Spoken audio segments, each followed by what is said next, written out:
Greetings, true believers, and welcome to another brand new episode of No Spoilers. In today's episode, we're going to try something a little different. That's right, Stan. We're going to review count them, four movies in one video. Gasp! That's insane! Why would we do that to the viewers? Well, because I was lazy.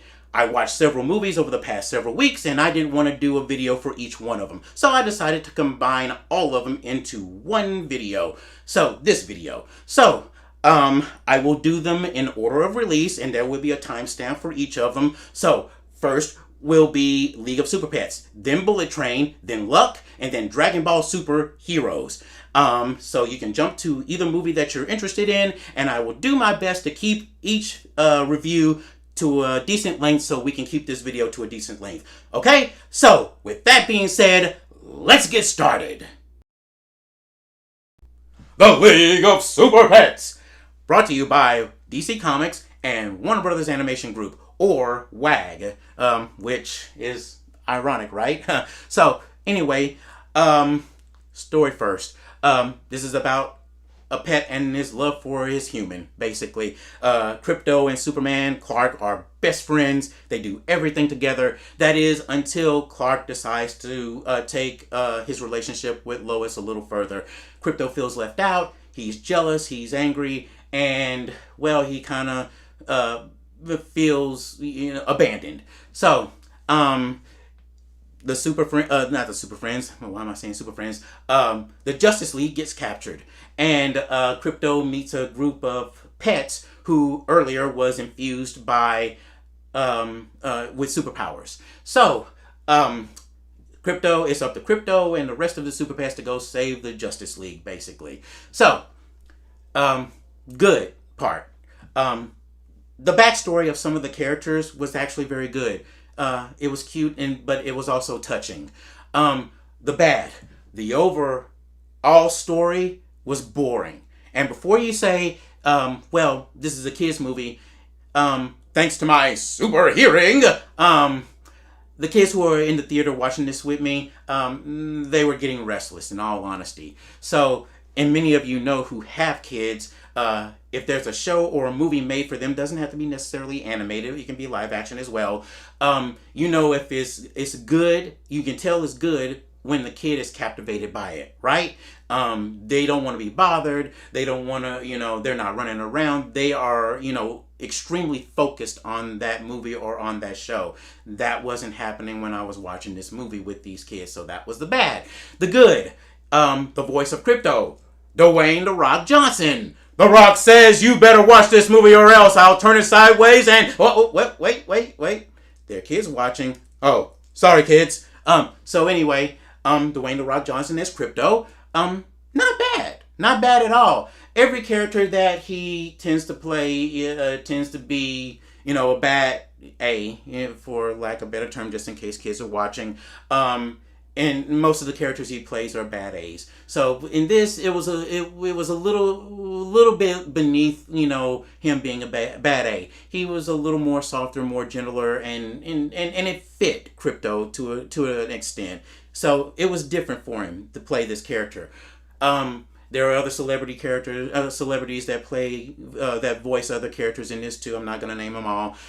The bad, though, I will have to mention Kevin Hart in this. Kevin Hart usually brings it when he plays a role in any movie or any show that he plays in. In this, he even sounded like he was bored in this. I mean, his performance just didn't work in this. He just came off of his bored. He was uninterested in this. Now, I don't know if it was the voice direction. I don't know if it was the material that he was working with, or if it was just bored. But he just was just unenergetic in this. So, another bad thing is the character design. Overall, character design is pretty good. It's actually good throughout, the majority of the characters throughout the movie, except, here's the bad part of it, except for the Justice League. Superman and Batman and Flash look great, in my opinion, if their design fits. But as far as Wonder Woman, Green Lantern, and Aquaman, it's like, well, why? And Cyborg especially. It's like, why'd you choose this? I mean, even with Cyborg, I can kind of get what they were going for, but it was still kind of bad. So, overall, this movie is boring. And my rating for it, if you trust me or not, is watch it on TV with commercial interruptions, which it'll probably air on TV at some point, maybe between 3 to 5 years. So give it a little time, all right? So that's what I think. You mean to tell me that you think The Rock's movie is garbage? Well, it's not garbage, but it's bad. Well, in that case, it's the rock bottom for you! Man, those rock bottoms are serious. Okay? So, who do we have next? We have Astro Train.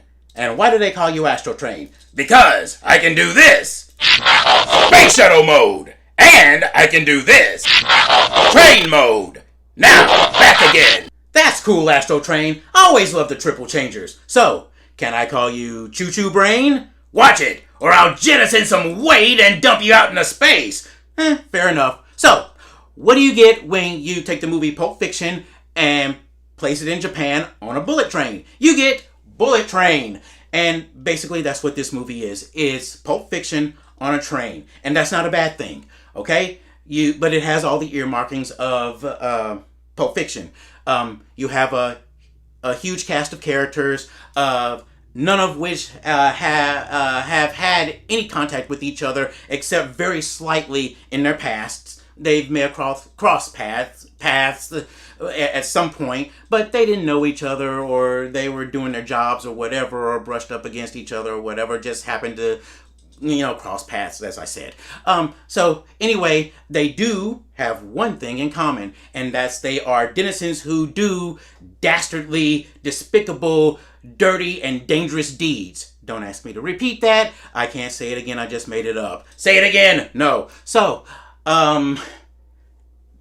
the entire cast of people, characters, I should say, they're all on this train all at once for whatever the reason. You don't really get the idea that they're all interconnected with each other in some form or fashion until much, much, much later. And some make it, some don't. And the ones who do make it, well, they get to have the big battle at the end of the movie. And there you go. This movie is based off a novel, which I did not know about until much later. And this is a fun movie. It's funny. It's action, lots of action. It flows very well, even though there are some subtle moments. There is always something going on as far as action-wise or something comedic-wise going on. It is rated R because of the over-the-top violence. I'm one of those people who tend to laugh at some of the inappropriate things that happen in some movies and in some shows. And I was one of the very few people who was probably the only person who was probably in the theater cracking up at some of the inappropriate, over-the-top violence that went on in this movie. It clocks in at 2 hours, and the acting is great. All of the actors, even though the characters all come from different backgrounds and from different walks of life, and all of the actors, it just seemed like they had so much fun with this movie, and it shows. They had great chemistry with each other, even if it was just for a brief moment on the screen with each other. They just had this chemistry, and it worked so extremely well. There is a little bit of a, not a message, so to speak, but I guess a questioning, I guess you could say, of how some people look at luck as fate and how some people look at fate as luck. So, I mean, that has that going for it as well. I mean, it's not preachy or anything like that. It's just straightforward movie. One of the best movies of the summer, in my honest opinion. Only that behind Top Gun Maverick. I'll go ahead and say it. The two best movies of the summer, the two only movies that you probably should watch this summer, Top Gun Maverick and Bullet Train. I've yet to watch Anywhere and Everywhere All at Once or Minions Rise of Gru. Not that I don't want to, but I just haven't gotten around to watching them yet. But overall, in all honesty, the two best movies of the year, in my honest opinion, so far. my verdict, full price admission. Go see it once, go see it twice, go see it 3 times, the lady, and there you go. So that's that. So, Astro Train, transform and get us out of here! And now, you know the rest of them lines, right? Now I have to do that. Don't leave me, Soundwave, as you command, Megatron. And so then we go, Astro Train, take off! And having mentioned luck in this review, I guess that's the perfect segue to our next review. Let's go. So, in the last review, I made a lot of references to Transformers the movie, the original Transformers the movie, the animated movie from 1986, the real Transformers movie, not what we've been getting over the past several years now, except for Bumblebee. That was actually pretty good. So, in the original movie, Optimus Prime says, "Now all we need is a little energon and a lot of luck." So, who gets stuck with all the bad luck? It's more than just this guy right here. It's also Sam. Sam from the movie Luck. So, this girl has the worst luck ever. I mean, anything bad that can happen will happen. That's Murphy's Law, right? So, she's a young lady who just aged out in an orphanage. She spent the majority of her life there, growing up there, and she's now out on her own and living on her own and having to get a job on her own, things like that. Well, she has a little friend back in the orphanage who believes in luck, and she does kind of a little bit as well. So, things changed when she meets a black cat and finds a penny, a good luck penny, and find a penny, pick it up, and all the day you have good luck. So, that's when things change. Her luck completely turns around, and everything's going great for her, and she discovers that it's the penny that she found. So basically, she finds out that the cat can actually talk, and that it's Simon Pegg, which is perfect casting, and he finds out that she loses the penny. She loses it down the toilet. How? You have to see it for yourself. I think it's kind of weird, but anyway, so they travel to the land of luck, both good and bad. So, and it's pretty cool how they have both good and bad luck. You know how it works in both worlds, plus in our world, basically. So, little adventure here and there, everywhere, all around the square, yada yada yada, and we find out how lucky Sam truly is at the end of the movie. So, how does this movie go? I mean, how did this movie fare? This is the first movie with John Lasseter in charge. The first movie from Skydance Studios, with John Lasseter from Pixar, one of the people who founded Pixar and was in charge of Pixar and Disney for a while. Look, some people may not watch this movie just simply because the accusations against John Lasseter, because he was a little too touchy-feely. Okay, but I've learned over time with many people to separate the art from the artists. So anyway, as far as this movie goes, it has some Pixar touches to it. It does have some heart, lots of humor, no crying, so to speak, but still, I mean, it does have those little niches that Pixar is known for. So as far as the story goes, in general, overall, it's pretty decent. It's actually pretty decent. There is a problem in the middle of the movie because it does kind of drag on. And the reason I'm saying that is because, okay, I have an idea. This situation fails. Boom. Let's try something else. Okay, that failed. Boom. Try something else. Okay, that failed. Let's go somewhere else. Let's do this. Let's do that. And it kind of drags on a little too much during the middle of the movie. So, I mean, because they keep coming up with new ideas as to how to get this penny back, basically, because Sam is really obsessed with getting this penny back so she can give it to her friend at the orphanage. So, but there is a little lesson in this as well. I mean, as far as how good luck and bad luck, how all of this works, basically, and how people take it.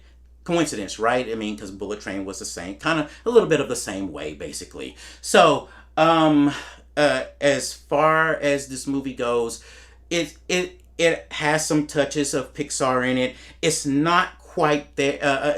It's not quite there, but there's room for improvement, and it can get there. Skydance Studios can get there to that point to where it gets up to that Pixar level of storytelling. And I know I'm using Pixar as an example a lot, but I mean they did set the standard. Let's be honest, of CG movies. So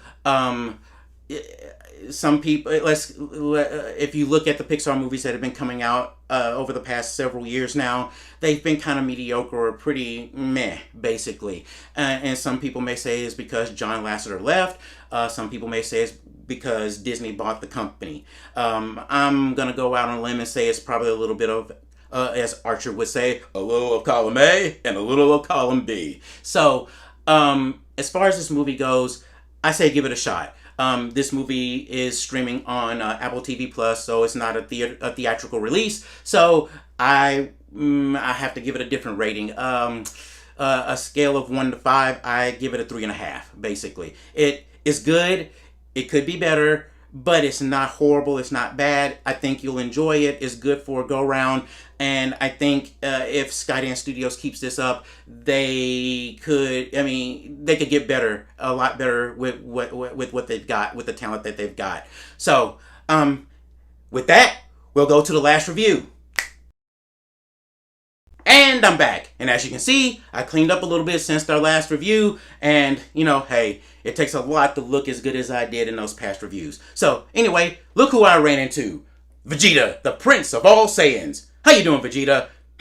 I see the training has done you some good. You have good taste in clothing. Well, of course. I'm all about you. Goku's a clown. I mean, go who, right? I know, right? Well, let's get to the review. Let's start off this way. Dragon Ball, the last movie, Dragon Ball Super Broly, was Goku and Vegeta's movie. Dragon Ball Super Hero, is Piccolo and Gohan's movie. This movie is ultimately about revenge. And it brings up characters from Goku's past. And, in a sense, they kind of been reincarnated. Not reincarnated, but these are the descendants of some of his enemies who lost against him. So they're back for revenge, and they're going to take him down, unlike their descendants did. And with Goku and Vegeta off planet, which they don't know about, it's up to Gohan and Piccolo to fight them off and save the day, basically. This movie has a lot of the tropes that, we're accustomed to. That not just in Dragon Ball, but I'm talking about in terms of comic books, video games, manga, and animation. In that the story starts off, you have a group of people who've never met or seen each other before. They have a little bit of a battle at the beginning, and then somewhere along the line, during the middle of the movie, they have a little bit of a battle, and then they realize that they're misunderstood. There's a misunderstanding through manipulation. They find out who the real villain is. They go off to the villain because they have a common goal now. A common villain now. They fight them off in an epic battle, and the end. That's it. And that's what I mean by the typical tropes. And not only that, but I also have to mention, they introduce new characters who may at some point, if they decide to make more new episodes, they'll become part of the canon from that point on. So, that's how the story goes, basically. And as far as that goes, is it a good thing or is it a bad thing? It depends on what kind of Dragon Ball fan you are. For some Dragon Ball fans, you may like it. Why? Because it's tried and true. It sticks to what the formula that works, that we're used to. If you're a Dragon Ball fan, on the other hand, then it may not work. You may want something different and something that's not tried and true to the formula. If it ain't broke, don't fix it. Go try doing something else or pushing the envelope. So it depends on what kind of fan you are at the end, ultimately. So, this movie is for fans, all right? If you're not a Dragon Ball fan, if you're not an anime fan, this isn't for you. Okay, uh, flat out. There are there is it does go through a history of what happened in different points of Goku's life and throughout the Dragon Ball series series, I guess you can say, and points out and pinpoints some different things that led up to this moment in the movie. But other than that, unless you're truly interested, you can see those points and go, okay, I'm interested. I want to see how this came to be. Basically, get the full story, so to speak. I've been a Dragon Ball fan since it was introduced to me in college, and I've always been watching it, all of the series, including GT, which is not very popular amongst fans, and I can kind of agree with that. And never read the manga, but this is, again, for fans. It's not for the outsider. So you may feel left out. May feel like you don't understand and may not even really care at the end of the day. So one complaint that I do have is the animation to an extent. This is 2D, aka hand-drawn animation placed over CG models, computer models, basically. The problem with this is that in many cases, in many areas, the movement is still the animation, with my eyes for animation, the movement is still very mechanical in some cases, still kind of stiff.